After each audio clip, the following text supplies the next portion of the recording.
Merci chers membres de la communauté. Bon dimanche, on se retrouve encore aujourd'hui.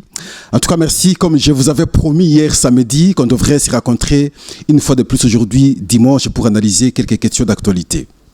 En tout cas, soyez branchés. N'allez pas ailleurs, ne ratez pas l'émission d'aujourd'hui. En tout cas, s'il vous plaît, soyez branchés. Nous allons parler pays et nous allons vous faire des révélations à travers cette émission. En tout cas, merci. Ça va au cœur lorsque vous nous écrivez.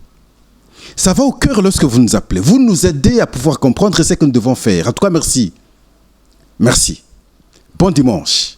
Aujourd'hui, on peut se souhaiter bon dimanche parce que la fois passée, nous avions du mal à se souhaiter bon week-end parce que simplement le pays était vraiment attaqué. Et l'allure où cette histoire avait connu, et ça avait créé un choc pratiquement dans le fond de chacun de nous. Et lorsque la situation s'est dénue, et c'est normal qu'à ce jour, nous puissions nous souhaiter bon dimanche. Avec un petit sourire, je souris un peu. En tout cas, merci. Merci. Aujourd'hui, nous allons échanger autour de quelques questions.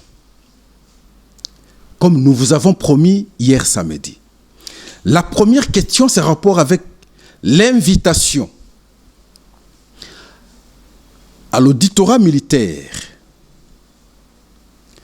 de Obé Minakou et Emmanuel Chadari, deux hauts cadres du PPRD. Pourquoi à ce stade? Pour avoir fait quoi? À travers cette émission, nous allons analyser et chacun de nous pourra maintenant tirer la substance en termes d'idées afin de comprendre effectivement pourquoi il y a cette invitation. La deuxième question, nous parlerons maintenant de Jean-Pierre Bemba, comme nous vous l'avons aussi annoncé,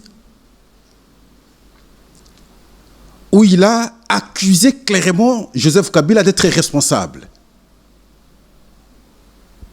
Que c'est lui le géniteur de Mobondo. Mobondo, c'est ce mouvement militaire qui nous dérange ici à Kwamouth. C'est lui le géniteur de l'AFC, AFC Alliance Fleuve Congo de Corné Nanga. Et c'est lui qui est derrière le 23. Et là, vous avez suivi également le point de vue de Joseph Kabila dernièrement où il parlait de M23 comme un mouvement qui a des revendications légitimes. Ça surprend tout le monde. Et pour Jean-Pierre Bemba, c'est Joseph Kabila qui est responsable. Et nous allons aborder cette question, nous allons l'analyser. Peut-être que les gens ne comprennent pas pourquoi aussi Jean-Pierre Bemba est dans cet état. Qui a fait souffrir Jean-Pierre Bemba? Et vous allez comprendre à travers cette analyse. Le troisième point, c'est nous allons nous référer à l'ancienne vidéo de Moïse Katumbi qui crachait à son temps contre Joseph Kabila et y démontrait à quiconque à la face du monde que Joseph Kabila c'est un Judas contre le pays. Et c'est lui l'instigateur de tous les maux qui rongent actuellement le pays. Et la vidéo vous sera balancée et chacun pourra comprendre. Mais hier, un rappel, nous vous avons dit qu'il y a un ultimatum qui a été lancé contre le M23, contre le Rwanda, de pouvoir quitter les zones où ils contrôlent jusqu'ici. Sûrement, les militaires de M23 devraient maintenant se cantonner selon ce qu'a été les conclusions de la SADC à son temps. Et afin d'envisager maintenant des échanges avec les vrais Congolais qui sont dans le M23 et voir dans quel cadre on peut mettre définitivement cette fois-là un terme à leurs fameuses revendications. Et nous vous avons parlé qu'on constate, ou on a constaté depuis quelques jours, depuis 2 jours, à Kageri, l'absence des militaires de M23, ça veut dire le retrait de ces militaires de M23. Nous vous avons également parlé de retrait de ces militaires M23 du camp. Là, nous sommes au sud Kivu, du camp Musique, situé dans la commune Bagira, et qui avait occasionné malheureusement beaucoup de violences et également de pillages. Et nous avons déploré cela. Et voilà, ça, c'est les informations que nous avons données hier. Et même l'invitation officielle du président de la République à la Maison-Blanche, nous vous avons tout parlé hier. Alors aujourd'hui, nous abordons les questions telles que annoncées aussi hier. En tout cas, merci. N'allez jamais ailleurs. C'est ici que nous devons à chaque fois réfléchir ensemble. La première question en rapport avec l'invitation de Obey Minaku et Emmanuel Shadari par l'auditorat militaire pour ce lundi. Demain alors. On reproche quoi en réalité à ces deux hauts cadres du PPRD? Obey Minaku, c'est un ancien président de l'Assemblée nationale. Emmanuel Shadari, c'est un ancien ministre de l'Intérieur. Nous pensons que leur comportement, lorsqu'on parle des nations, devrait être un comportement de responsable. Nous estimons qu'ils ne peuvent pas se comporter comme les vanipiers. Ils ont géré le pays à un haut niveau. Ils devront maintenant se justifier devant la justice militaire sur le sens à donner à l'expression les actions clandestines. C'est quoi action clandestine? Il s'est fait que, en date du 26 février, Obey Minaku, le vice-président du PPRD, tient de tels propos. Je cite, leur chef, c'est avec Joseph Kabila, a dit « Il faut être prêt à tout. C'est fini le moment du silence et des actions clandestines. » Alors maintenant, l'auditorat militaire voudrait maintenant savoir qu'est-ce que signifie action clandestine pour un acteur politique. Sûrement qu'au-delà de l'expression littérale, comme nous lisons, les services militaires ont d'autres informations. Je parle bien des services militaires ont d'autres informations. Sinon, on ne les inviterait pas comme ça. Le sens qu'on donne maintenant à cette expression « action clandestine », c'est en rapport avec les éléments qu'ils ont sur le plan de la sécurité contre ces deux personnalités du PPRD. Mais ces éléments de service, nous n'avons pas connaissance. Nous nous limitons à apprécier cette expression qui, pour nous également, ne nous permet pas de bien comprendre les contours. Parce que lorsqu'on parle d'action, ça veut dire que l'acte compose, le geste compose. Mais on dit les gestes clandestines. Mais pourquoi vous faites la politique et vous posez des actes, des actions clandestins ou clandestines? C'est là que ça interpelle et les gens pensent que c'est qu'ils étaient probablement en intelligence avec l'AFC de Corneille Nangaa, probablement en intelligence avec le M23, surtout que, à la première intervention de Joseph Kabila, il a considéré, en tout cas, les actes posés par le M23 comme des actes légitimes. Or, tout le monde a déploré, dans le passé, le même Joseph Kabila, président de la République, considérait son mouvement comme un mouvement terroriste. Et il ne voulait même pas appliquer ce qui avait été, en tout cas, conclu, que ce soit en 2009, que ce soit en 2013 à Nairobi, à travers les 3 déclarations faites devant le secrétaire général des Nations Unies. Mais comment on pouvait comprendre que l'homme même qui hier trouvait prétexte de ne pas appliquer totalement ou à l'intégrité les accords tels que signés, mais comment le même peut aujourd'hui considérer le même camp, la même partie contre laquelle il faisait le combat hier, ces revendications comme légitimes aujourd'hui. Et les plus illuminés sont allés plus loin pour dire, voilà pourquoi il faut comprendre que c'était un jeu.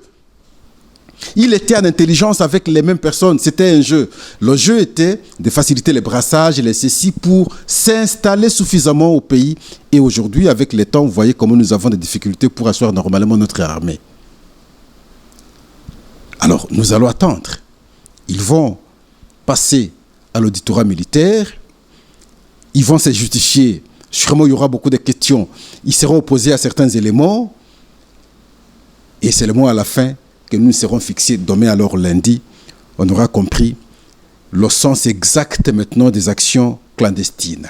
En tout cas, merci. La deuxième question, c'est en rapport avec la position de Jean-Pierre Bemba. Avant, je veux vous fixer l'esprit. Vous devez comprendre en même temps, peut-être pour les jeunes, Jean-Pierre Bemba était candidat président ici en 2006, à l'élection de 2006. Et au bout de ces élections, il avait estimé que c'est lui qui était élu. Il y a eu des affrontements ici, dans la ville de Kinshasa. Et on a tout fait pour que Jean-Pierre Bemba fuit le pays. Il est allé se cacher à l'ambassade de l'Afrique du Sud. Et finalement, pour quitter le pays, on va fomenter parmi les gens, il faut citer ici les Minakou et les autres, vont tout faire pour que la Cour pénale internationale arrête Jean-Pierre Bemba sur le dossier de Centrafrique. Et on va arrêter Jean-Pierre Bemba, il va purger, il va passer au moins 10 ans à la Cour pénale internationale. Moi qui vous parle, pendant ces 10 ans, je n'ai su que défendre Jean-Pierre Bemba. Encore que j'étais journaliste dans l'une de ces chaînes, Canal Kin Télévision. J'avais fait même un déplacement jusqu'à l'Aïe pour le voir en prison à la Cour pénale internationale. Et on savait le dire que c'est le camp Joseph Kabila qui a bien voulu écarter Jean-Pierre Bemba de la scène politique parce qu'il était élément gênant. Et il va passer 10 ans. Au bout de 10 ans, le droit sera dit, il n'est pas condamné, il doit sortir, mais on va le bloquer sur une question de la subornation des témoins. Par subornation, il faut attendre corruption des témoins. Mais dans l'affaire principale, il a été lavé. Jean-Pierre Bemba rentre au pays. Et nous allons l'accueillir de l'aéroport. On va refuser que Jean-Pierre Bemba aille à sa résidence, la résidence de son père, encore que pendant qu'il était en prison, son père était décédé. Sur l'avenue Pumbu, ceux qui connaissent la ville. Et non loin, bien entendu, de Jelem où résidait Joseph Kabila. On va refuser que Jean-Pierre Bemba aille là-bas. Et on va le pousser. Il est allé passer nuit dans un garage à Gébé, dans l'air concession. Il n'a pas su digérer. Quelque temps après, il est rentré. Ça, c'est le deuxième coup. Troisième coup contre Jean-Pierre Bemba. Lorsqu'il devait maintenant venir déposer sa candidature, on va monter un dossier, entre autres ici les professeurs Nyabirungu et les autres, pour en fait compte condamner Jean-Pierre Bemba sur les subornations des témoins. Non, bon, il ne peut pas, bon, on n'a pas condamné, mais on a estimé qu'il a été condamné, donc il ne peut pas déposer sa candidature, il n'est pas éligible. Et c'est comme ça qu'en 2023, en 2018 plutôt, Jean-Pierre Bemba n'est pas allé comme candidat. Félix Tshisekedi est élu. Aujourd'hui, il travaille avec Jean-Pierre Bemba, les vrais collaborateurs. Regardez bien, observez bien mon regard. Tout coule, tout passe, rien du tout ne demeure. Quand vous avez la portion du pouvoir, gérez le pouvoir alors avec responsabilité. Alors, il s'est fait aujourd'hui, Jean-Pierre Bemba est parmi les gens qui décident sur la nation, qui gèrent la nation à ce jour. Face à ceux qui l'ont fait du mal, vous pensez qu'il peut avoir quelle réaction? J'ai bien voulu vous circonscrire la question ou la situation pour bien comprendre. Et voilà pourquoi, lorsqu'il est vice-premier ministre et ministre de la Défense, il y a eu des actions qui ont été menées. Il a été au parfait de plusieurs informations. Entre autres ici, les Mobondo qui sèment la terreur et la désolation dans cette partie de Kwamoutou. Entre autres, la question de 23 et de l'AFC. Mais il avait toutes les informations. Moi qui vous parle, comme ancien conseiller du vice-premier ministre et ministre de l'Intérieur, sur cette question de Mobondo, je me suis déplacé jusqu'à Kwamoutou, jusqu'à Kenge. Nous avons des informations. On a cité des noms que moi je ne serais pas cité ici. Mais des hauts responsables, des gens qui ont géré le pays à un certain niveau. Ce sont eux qui sont cités. Alors maintenant, Jean-Pierre Bemba vous dit, celui qui est responsable de Mobondo s'appelle Joseph Kabila. Est-ce que ça peut vous étonner? Le responsable de l'AFC, c'est Joseph Kabila, responsable de M23, c'est Joseph Kabila. Mais malheureusement, dans sa sortie médiatique, au lieu de structurer l'expression normalement, lui-même s'est accusé. Joseph Kabila s'est accusé. Lorsqu'il défend maintenant les actions des 23, lorsqu'il défend les actions des Corneille Nangaa, et lorsque vous observez même le comportement des acteurs politiques de PPRD, il est difficile d'entendre quelqu'un du PPRD critiquer très clairement Corneille Nangaa. Difficile. Il survole l'insécurité, ce n'est pas bon, ainsi. Mais il ne critique pas clairement Corneille Nangaa. Pourquoi? Et voilà, ça peut avoir raison ou ça peut trouver des réponses dans l'accusation de Jean-Pierre Bemba. Aimons le pays. Aimons le pays. Ne détruisons pas le pays. Je ne sais pas si nous avons son propos parce qu'il s'adressait à Lingala. Nous allons vous balancer. S'il n'y a pas, alors comprenez. Et puis, tu as un niveau. Pourquoi? Pourquoi Kabila Longwa Mboka Noki? Pourquoi? Ayokaka Sango Moko. Ouais, Salama. De Alobi Aïe.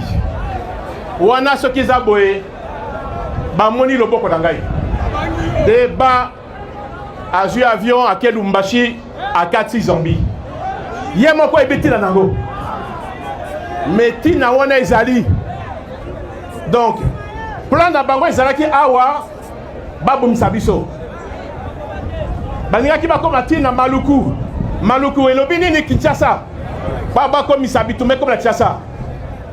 Mais force armée Yabiso est ennemi. Pe etiki plan monate. Et simbite alobile nakota sikoyo mbongo na chambongo na activer sikoyo bato ba bengi ba ML3 moto yo mbona kawada bota komone wana soki AFC. Voilà pour na kopesa mbongo bo continuer bokota. Parce que na maye na bango bakansi que lelo na 2025 bako sala eloko basala ki na 1996. Nous devons aimer le pays.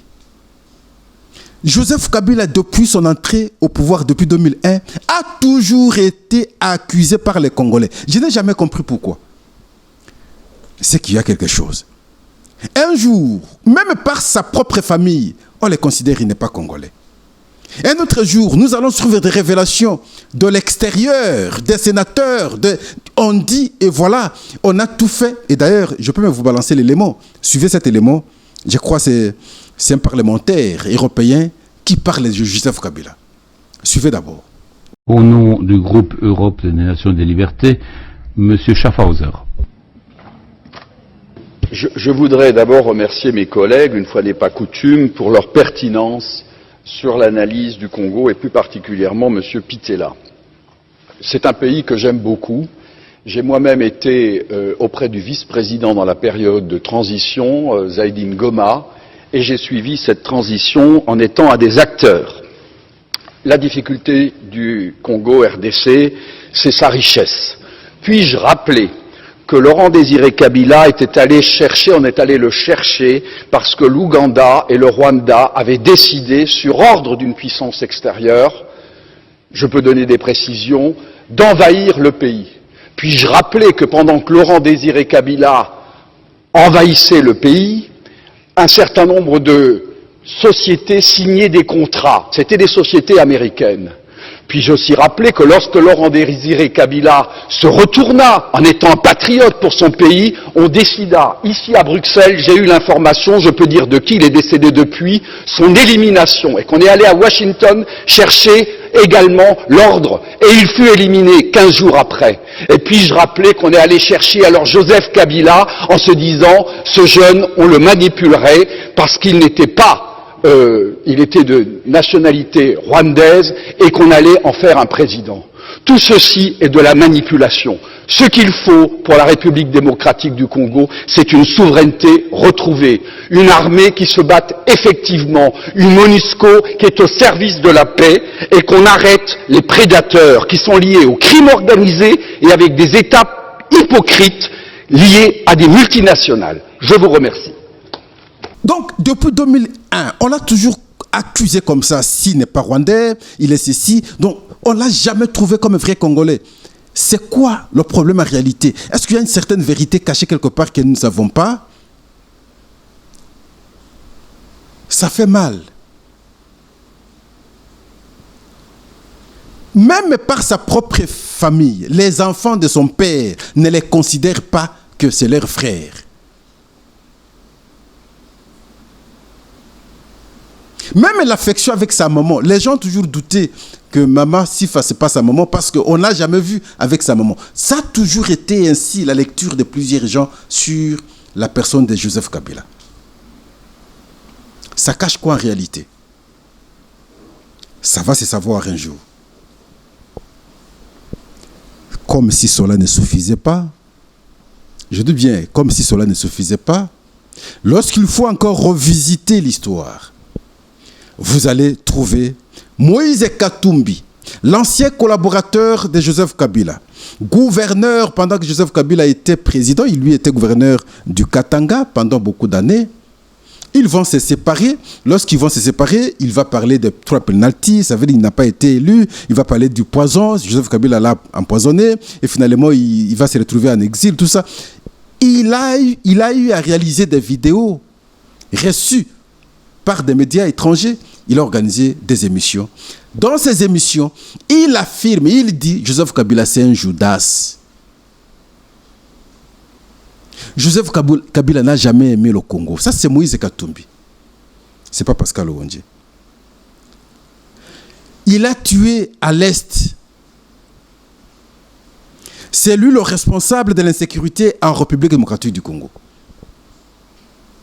Tous les mouvements militaires que nous connaissons à l'Est, le responsable s'appelle Joseph Kabila. Ça, c'est Moïse Katumbi. Vous pouvez le suivre.